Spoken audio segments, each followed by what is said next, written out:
Okey, hari ni kita akan buat satu konten. Kita terjah staff-staff kita di mana kita tanya satu soalan sama ada mereka tahu ke tak benda ni. Let's go. Tanya, pernah tengok tak ni?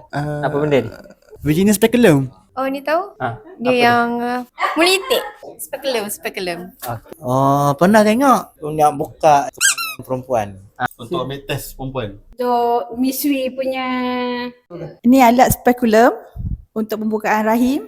Speculum, berjana speculum. Okey. Okay, Assalamualaikum warahmatullahi wabarakatuh. Okey, alat yang dipamerkan itu adalah merupakan vagina speculum berbentuk seperti mulut itik ya. Function dia adalah untuk memasuki ke dalam alat kemaluan wanita, masuk ke dalam vagina dan untuk dibukakan. Tujuan dia adalah untuk kita melihat keadaan dalam vagina termasuk dengan pangkal rahim. So di situ kita dapat visualize dengan lebih jelas keadaan di dalam keadaan tersebut dan juga kita boleh mengambil sampel dan juga untuk melakukan pap smear.